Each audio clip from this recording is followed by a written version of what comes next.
Kita mulai. Bismillahirrahmanirrahim.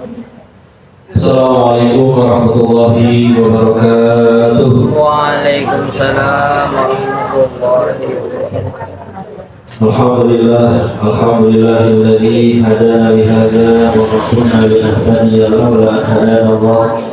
Asyhadu an la ilaha illallah wahdahu la syarika lah wa asyhadu anna sayyidina Muhammadan abduhu wa rasuluh. Allahumma shalli wa sallim wa barik ala sayyidina Muhammadin wa ala alihi wa ashabihi wa ahbabihi wa azwajihi alladhina humilu amanata da'wa fa hamaluha wa kataballahu lahum 'izzat dunya wa sa'adata ukhra amma ba'du. Qala Allah ta'ala fil Qur'anil Karim اقرأ باسم ربك الذي خلق الإنسان من علق اقرأ وربك الأكرم الذي علم بالقلم علم الإنسان ما لم يعلم.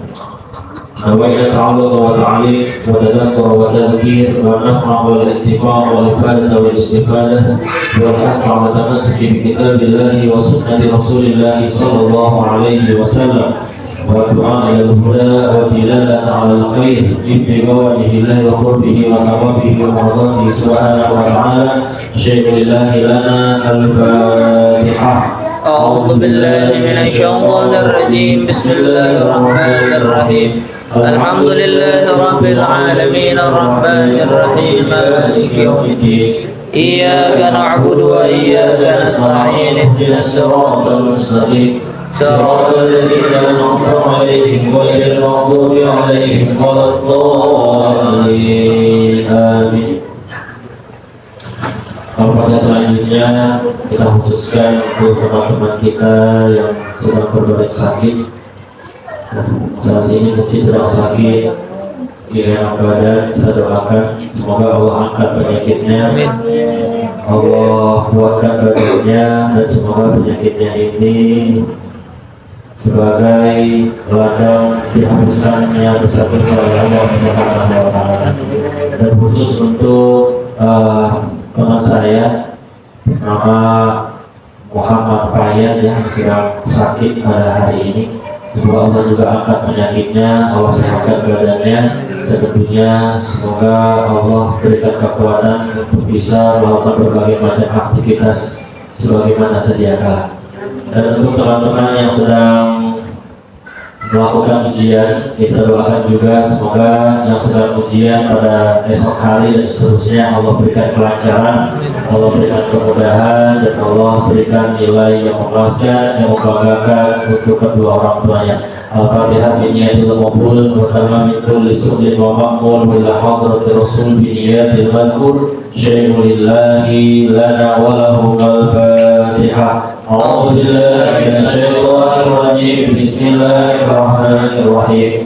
Alhamdulillahi rabbil alamin arrahmanir rahim maliki yaumiddin. Iyyaka na'budu wa iyyaka nasta'in ihdinas siratal mustaqim صراط الذين أنعمت عليهم غير المغضوب عليهم ولا الضالين آمين. رب اغفر لنا ولوالدينا آمين. Sebelumnya coba saya dong sini. Yang ada ini aja. Waduh. Nanti semua. Tidak enak, tidak enak. Tapi ya, biar masuk frame-nya tuh mantap kata sama Pri. Ya kasih lah. Spiral. Alhamdulillah, puja dan syukur selalu dan diserahkan kepada Allah Subhanahu wa Ta'ala. Pada malam hari ini betul-betul berdekatnya kita masih dapat diberikan kesempatan untuk hadir kembali di majelis kita majelis seorang awal Kamis ini. Semoga seluruh perbuatan yang sudah kita keluarkan, langkah yang sudah kita keluarkan, dan materi yang sudah kita keluarkan di ibadah dari Allah Subhanahu wa Ta'ala. Amin ya Allah. Semoga dari salam semoga selalu tercurahkan kepada baginda Nabi Muhammad. Allahumma shalli wa sallim wa barik alaihi. Beserta keluarga, para sahabatnya, para pengikutnya, dan tentunya kita selaku umatnya. Semoga kita semua bisa selalu istiqomah berpegang teguh dengan apa yang telah dibawa oleh Rasulullah SAW, dan semoga kita, orang tua kita, guru-guru kita, anak-anak kita, teman-teman kita dan seluruhnya itu bisa menjadi barisan Rasulullah SAW dan mendapatkan syafaatul ummah di hari kiamat nanti. Amin. Ya Rabbal Alamin. Teman-teman yang dimuliakan oleh Allah Subhanahu wa taala, melanjutkan kembali kajian rutin kita. Hari ini insyaallah kita akan membahas tentang fikih kembali. Ya. Ayat sudah dibahas jadi kemarin libur ya. Jadi kemarin libur kita minggu ini masa-masa ujian, jadi kita belajar di rumah dan belum sempat untuk hadir kembali. Alhamdulillah ya, kita masih dapat diberikan istiqomah oleh Allah Subhanahu wa taala. Teman-teman yang dimuliakan oleh Allah Subhanahu wa taala, di dalam beragama itu ada 3 komponen penting. Ada 3 komponen penting dalam beragama. Ada ilmu, ya, ada amal, ada perasaan. Ilmu, amal, perasaan. Ada iman, ada Islam, ada ihsan. Ilmu, amal, perasaan, atau iman, Islam, ihsan, atau ilmu yang membahas semua itu ada ilmu tauhid, ada fikih, ada tasawuf. Jadi 3 komponen ilmu ini, 3 komponen ini adalah sesuatu yang sangat penting dalam beragama, khususnya Islam. Yang pertama itu ilmu. Apa itu ilmu? Ada ilmu, ada amal, ada perasaan. Apa itu ilmu?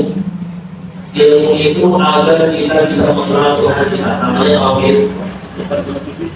Ilmu agar kita bisa mengenal siapa Tuhan kita, tauhid.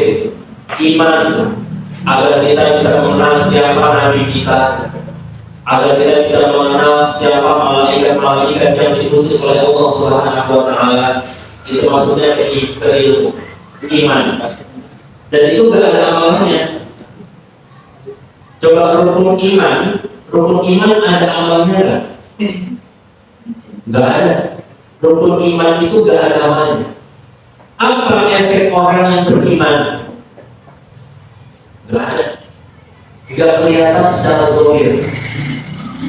Efek orang yang beriman itu gak kelihatan secara zahir.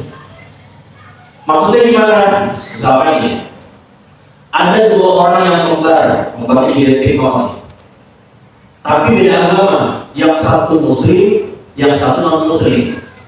2 orang ini dipakai pakaian yang sama, potongan rambut sama, pokoknya sekarangnya semua serba sama. Kemudian 2 orang ini duduk atau berdiri. Kita suruh milih mana orang muslim, yang mana orang non muslim. Kira-kira kita mampu gak untuk membedakan 2 orang itu? Enggak mampu. Kenapa? Karena iman itu ada di mana? Di hati. Iman itu ada di dalam hati. Makanya kita gak mampu membedakan mana yang beriman, mana yang tidak beriman. Kecuali setelah dia beramal. Apa amal itu? Amal itu ya kan Islam. Islam itu apa? Ilmunya disebutkan ilmu fikih. Apa amal itu ya? Tauhid, ya haji, ya puasa, ya sholat, ya zakat. Nah, ketika dia beramal, barulah kelihatan. Oh ini yang beriman. Oh ini yang gak beriman. Itulah pentingnya. Kemudian apa lagi yang penting? Satu lagi yang penting adalah perasaan. Atau bisa disebutkan dengan ihsan. Ilmu yang mengatur itu adalah ilmu tasawuf. Ilmu tasawuf, Rasulullah mengatakan apa? Anta'budallah ka'annaka tarah. Anta'budallah ka'annaka tarah. Kamu menyembah Allah. Kamu menyembah Allah ini apa? Kamu menyembah Allah ini fikih, amal.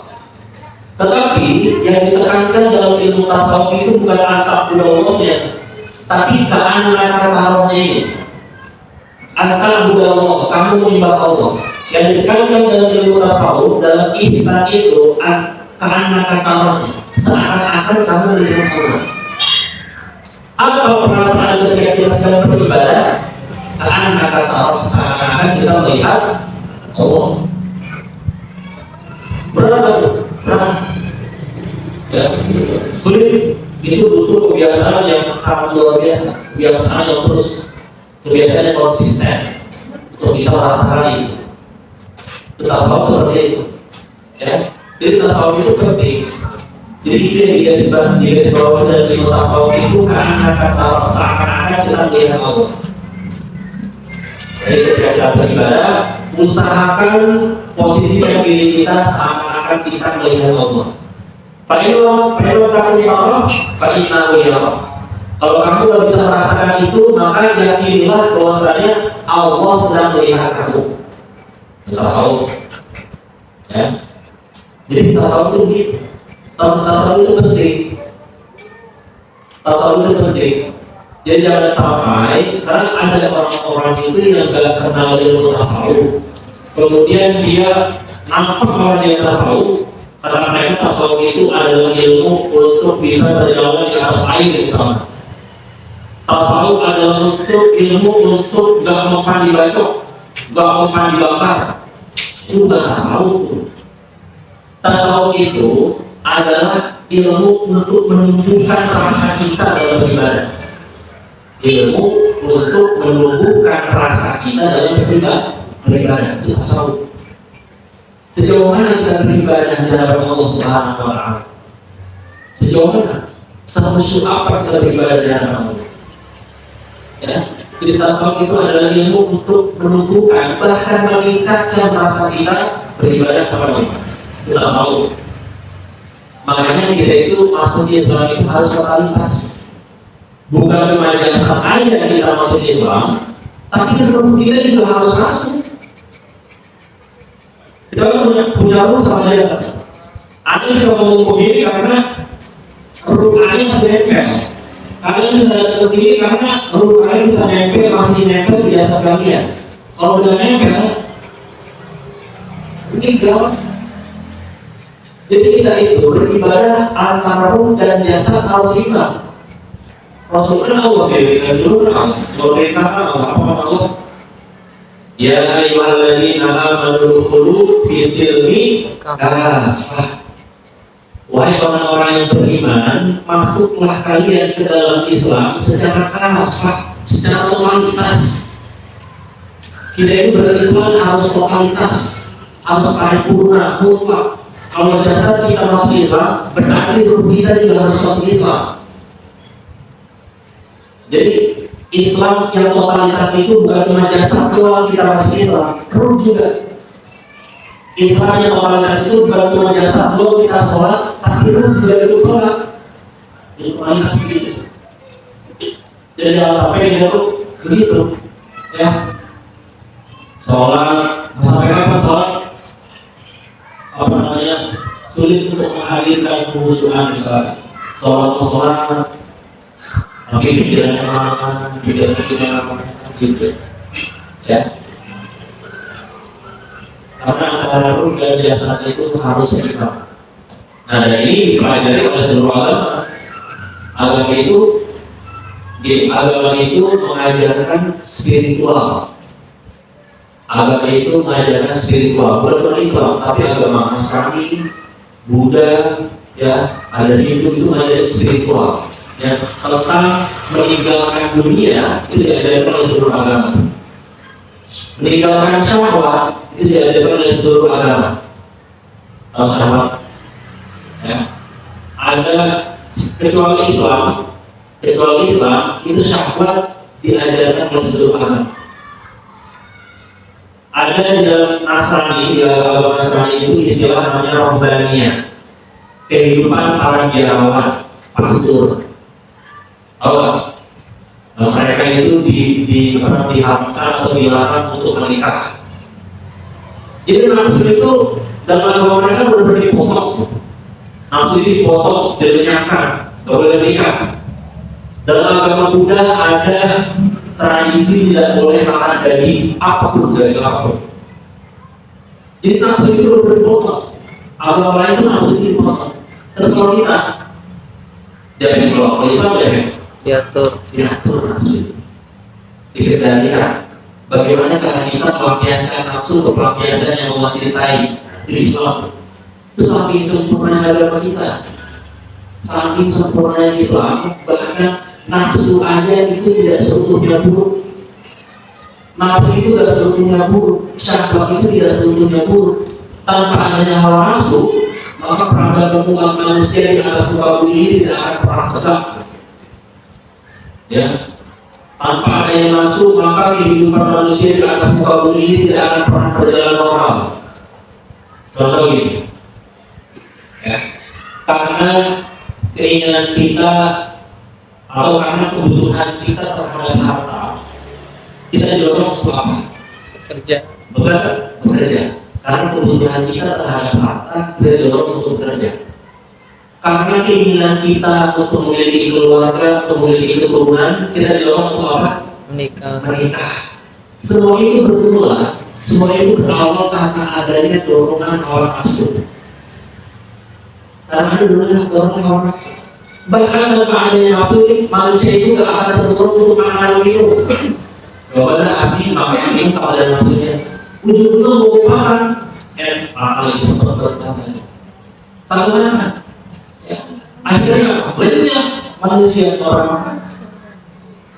Kan gitu. Pada akhirnya lenyapnya nafsu itu akan menyebabkan kehidupan umat manusia. Dan agama, khususnya Islam, itu tidak akan pernah memandang buruk terhadap sesuatu yang menjadi penyebab utama bagi tegaknya peradaban umat manusia.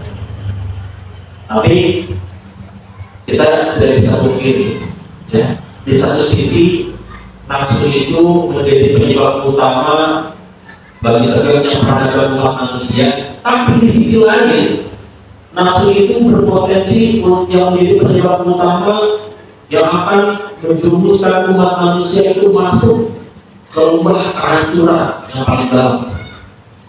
Coba dalam sejarah manusia, hampir seluruh malapetaka yang terjadi di atas muka bumi ini karena ada dorongan nafsu yang tidak terkendali. Seluruh malapetaka di muka bumi ini itu terjadi karena adanya nafsu yang tidak terkendali. Ya, apa itu? Pencurian, perampokan, perzinahan, dan lain sebagainya. Ini semua nafsu yang tidak terkendali. Nafsu yang tidak terkendali. Ya, itu malapetaka terbesar di atas muka bumi ini. Karena adanya dorongan hawa nafsu yang tidak terkendali, makanya menjadi suatu kehancuran. Makanya, tapi setelah itu Islam pun datang. Islam pun datang untuk apa? Untuk mengatur nafsu kita, untuk mengendalikan nafsu kita, untuk ngajarin kita bagaimana kita itu melampiaskan nafsu ke pelampiasan yang Allah ridhoi. Bagaimana? Kalau kamu mau begini, berarti kamu harus nikah dulu. Kalau kamu mau harta yang begini, berarti kamu harus kerja dulu. Kita disuruh seperti itu. Islam pun datang untuk mengatur itu semua. Maka yakinin aja, yakinin kalau Islam itu melarang kita, wajibkan dulu. Kalau Islam mewajibkan kita terhadap sesuatu, yakinin pasti di balik itu semua ada maslahat. Agama, kalau agama memerintahkan kita terhadap sesuatu, jika kita lakukan sesuatu itu, maka yakinin pasti di balik itu semua ada kemaslahatan, ada kebaikan. Sebaliknya, jika agama, jika Islam melarang kita terhadap sesuatu, mengharamkan kita terhadap sesuatu, kalau kita lakukan sesuatu itu, maka yakinin pasti di balik itu semua ada kemudorotan, ada keburukan. Coba ada nggak larangan dalam Islam yang Islam larang ini yang malah membuat hidup kita lebih bahagia? Walaupun bahagia sangat kali, ya, apa yang gitu bahagia ya wah, yang gitu sangat kali, habis itu apa mati? Kalau apa itu hidup di sini paling lama berapa sih? Kalau pertanyaan sekarang sudah ada yang 15 tahun, sudah ada yang 20 tahun, kalau mau berapa sih? Ya, 63 tahun kalau kita ngikutin Rasul itu 63 tahun. Enggak lama. Jadi jangan sampai nafsu kita itu menguasai diri kita. Memang nafsu tidak sebetulnya buruk, tapi karena nafsu juga itu orang sehancur-hancurnya. Betul? Lanjut ke fikih. Itu rukun iman. Jadi pentingnya tauhid, fikih, tasawuf, pentingnya iman, Islam, ihsan, pentingnya ilmu, amal dan perasaan. Kita dalam beribadah itu harus ada ilmunya. Setelah ilmunya tahu kita amalin, setelah kita amalin kita rasain.